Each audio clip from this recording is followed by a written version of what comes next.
دیکھو انسان بڑی ذہین مخلوق ہے، جانور ذہین نہیں ہے نا، لہذا ان کی جو نیچر ہے وہ اس سے ہٹتے ہی نہیں، وہ کھوپڑی غیر ضروری استعمال نہیں کرتے نا، وہ کھوپڑی غیر ضروری استعمال نہیں کرتے تو وہ اپنی نیچر پہ چلتے چلے جاتے ہیں۔ انسان کو اللہ نے اتنی ذہانت دی ہے، یہ سوچ سوچ کے فطرت سے کبھی اچھے کام بھی کرتا ہے تو الٹے کام بھی کرتا ہے یہ، تو اس لیے اللہ نے انسان کو اس کی نیچر پہ رکھنے کے لیے قرآن نازل کیا، سید الانبیاء محمد صلی اللہ علیہ وسلم کو بھیجا اور بتا دیا کہ آپ جو تعلیمات لے کر آئے جس کا نام اسلام ہے، فطرت اللہ التی فطر الناس علیہا، یہ وہ نیچر ہے جس پہ میں نے انسانوں کو پیدا کیا ہے۔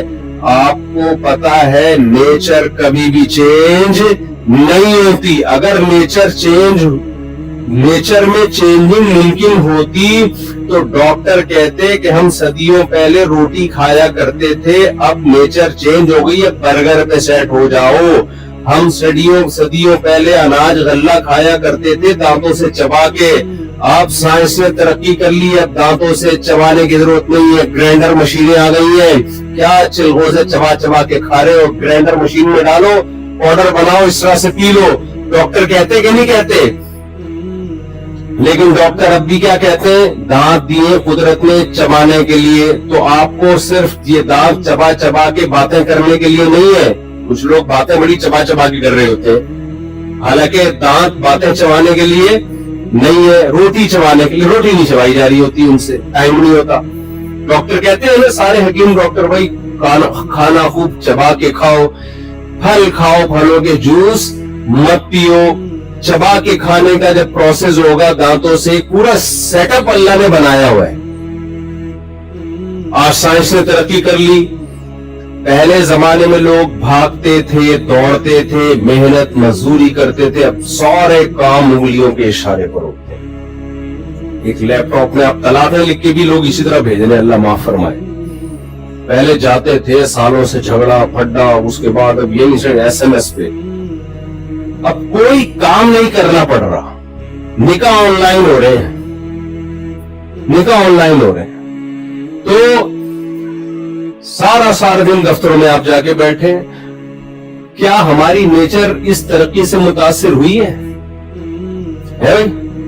ہماری نیچر نے کہا ہو کہ اب بھائی ایسا ہو گیا کہ اب چونکہ وہ دور گیا بھاگنے دوڑنے وزن اٹھانے والا، اب چونکہ سائنس نے اتنی ترقی کر لی ہے، اب ہمیں کیا کرنا ہے کہ اب چونکہ کمپیوٹرائز دور ہے اور سب کچھ سسٹم جو ہے آٹومیٹک سسٹم ہے، لہذا اب انسان کو ہلنے جلنے کی ضرورت نہیں ہے۔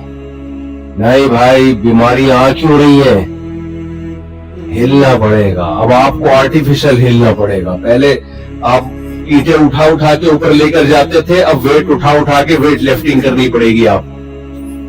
پہلے شیر پیچھے بھاگتا تھا، آپ تگڑ آگے، اب شیر نہیں بھاگ رہا، آپ محفوظ ہو گئے، تو اب آپ کو جاگنگ خود ہی کوئی نہیں بھاگ رہا، آپ بھاگے آپ، کیونکہ آپ سائنس نے ترقی کر لی ہے، آپ کی نیچر چینج نہیں ہے۔ اپنے آپ کو صحت مند رکھنے کے آج بھی وہی اصول ہیں جو 4000 سال پہلے تھے، اور اسلام تو 1400 سال پہلے کی بات کر رہا ہوں، تو 4000 سال پہلے جا ہی میرا۔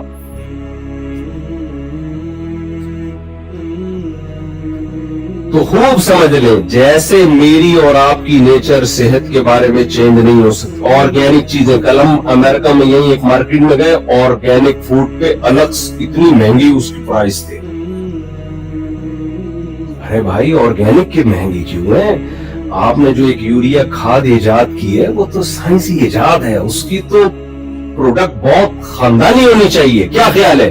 نہ وہ گوبر کا جو پودا ہے نا، جو ونس اپون اے ٹائم گائے کا گوبر، اس کا آلٹرنیٹ ابھی تک نہیں۔ ہمارے دوست نا کل وہاں ہیوسٹن میں مجھے اپنے مرغیوں کا وہ دکھا رہے ہیں، یہ پالش مرغی اور یہ سویڈن کی مرغی اور فلانی مرغی اور ٹمکانی مرغی۔ میں نے کہا کبھی ہمارے مرغے سے اس کا ٹاکرا ہو گیا نا، چیر پھاڑ دے گا۔ میں نے کہا یہ ساری کراس بریڈنگ ہے، میں نے کہا ان مرغیوں میں ممتا ختم ہو گئی, کم وقت انڈے دے کے بیٹھتی نہیں ہے اس کے اوپر. یہ مرغیاں ہیں بڑی ڈیسنٹ خوبصورت. ہماری دیسی مرغیاں دیکھی ہوں گی نا, ملتان خانے وال اور یہ سلکی, میں نے تو پالی ہے نا. انڈا دے کے روزانہ چیک کرتی ہے کدھر گیا, کسی نے اٹھایا تو نہیں انڈا, اور ایسے بیٹھتی ان انڈوں پہ, چوزے نکالتی ہے, پھر بلیوں سے لڑتی ہے, پھر ہر ایک سے لڑتی ہے. ماں کی ممتا ہے ان مرغیوں میں. میں نے کہا یہ مرغی پڑھی لکھی مرغیاں کہہ سکتے ہو آپ ان کو, دیکھنے میں بڑی اچھی سی خوبصورت سی اور تمیز والی. ہماری تمیز والی نہیں ہوتی ایسے بغیر, لیکن فطرت کے قریب یہ مرغی ہے, وہ مرغی ہے جو ہماری ہے, ہماری مرغی. ہمارے مرغے کو دیکھو کیسا سر اٹھا کے جیتا ہے, اور دوسرا مرغا آ جائے. میں نے تو ایک واقعہ بتایا نا, ہمارا مرغا, اس میں کافی ساری مرغیاں گھر میں رکھی ہوئی, تو بھائی اتنی ساری تجھے دی ہوئی ہیں مرغیاں, بس کافی ہیں. وہ کم وقت اڑوس پڑوس کی مرغیوں کے چکر میں نکل جاتا تھا. ایک دن کسی نے چوری کر کے بھاگ گیا. ہوں میں نے کہ اس کم وقت کی جو بد نظری کرتا ہے نا, بد نظری, اس کی یہی سزا ہونی چاہیے. خیر وہ پکڑا گیا. پھر تو دیسی کا آلٹرنیٹ نہیں ہے بھائی, نیچر کا آلٹرنیٹ نہیں ہے. تو دیکھو انسان کی جو نیچر ہے نا, اس کی دو قسمیں ہیں. ایک تو آپ کی مادی فطرت, آپ کی باڈی. ساری دنیا کے سارے سائنسدان, سارے ڈاکٹر متفق ہے بھائی صحت کے وہی اصول ہیں جو صدیوں پہلے تھے, اس میں ذرا بھی چینجنگ نہیں ہوئی, وہی اصول ہے. تو انسان کی ایک روحانی زندگی بھی ہے. انسان کو خوشی کے لیے صرف یہ کافی نہیں ہے, انسان کو اچھی لائف, خوشی والی لائف گزارنے کے لیے کہ اس کی روٹی اچھی مل رہی ہو, اس کی خوراک اچھی ہو, اس کے پاس پیسہ ہو, بلکہ انسان کی ایک زندگی کا ایک اور پہلو ہے. دیکھو میں مثال سے بات سمجھاتا ہوں. آپ چیونٹی کو اس کے پریوار سے الگ کر دو, خاندان سے, اس کی موت ہے 100%, وہ نہیں زندہ رہتی. کیوں موت ہے؟ آپ ساری سہولتیں اس کو میسر کرو. چیونٹی کو روزانہ مکوڑے لا کے آپ پکڑایا کرو, روزانہ اس کی ساری سہولتیں پوری کرو. نہ کیوں؟ چیونٹی کو اللہ نے ایک خاندان دیا ہے, وہ اس کے بغیر زندہ نہیں رہ سکتی. شہد کی مکھی کو اس گروپ سے آپ الگ کر دو جو اللہ نے اس کے لیے بنایا ہے. ملکہ مکھی ہوتی ہے, مزدور مکھیاں ہوتی ہیں, وغیرہ وغیرہ, پورا ایک سیٹ اپ ہے. اس کو الگ کر دو, اس کی موت ہے, چاہے ساری سہولتیں آپ اس کو دے دو. دیکھو انسان کی بھی ایک روحانی زندگی ہے. انسان کو ریلیشن کی, انسان تنہا پیدا نہیں ہوا, اکیلا پیدا بولو نا نہیں ہوا. انسان کے دل میں ایک نفرت کرنے والا, ایک انسان کے سینے میں ایک نفرت کرنے والا دل بھی ہے اور محبت کرنے والا دل بھی ہے. اسے محبتیں چاہیے, اسے لوگوں کی محبت چاہیے, اس کو ریلیشن چاہیے. تبھی تو قرآن کہتا ہے هو الذي خلق من الماء بشرا فجعله نسبا وصهرا. اللہ نے ایک پانی سے انسان کو بنایا, اسے ددیال ننیال خاندان دیا اور سسرال والا خاندان دیا. دو خاندانوں میں انسان پیدا ہوا ہے. انسان کی نیچر انڈیویجول لائف گزارنا نہیں ہے. انڈیویجولزم یہ انسان کی نیچر کے خلاف ہے. انسان فیملی میں, خاندانوں میں, ریلیشن میں پیدا ہوتا ہے. وَفَصِيلَتِهِ الَّتِي تُؤْوِيهِ, وہی ریلیشن, وہی خاندان اس کو ٹھکانہ دیتا ہے. اسی خاندان, اسی پریوار, اسی جو ہے نا فیملی میں وہ بڑا ہوتا ہے, اسی میں اس کی موت واقع ہوتی ہے. جس کو یہ خاندان ملے اور یہ ریلیشن ملے, اس کی زندگی نیچر کے مطابق ہوگی, چاہے وہ جھونپڑی میں وقت گزار رہا ہو. اور جس کو یہ خاندان چھن جائے, اس کی زندگی نیچر کے مطابق نہیں ہے, چاہے وہ امریکہ میں میری لینڈ کے کسی پوش ایریا میں ٹائم گزار رہا ہو. آپ لوگ بھی بولو گے مصطفیٰ بس کر دو.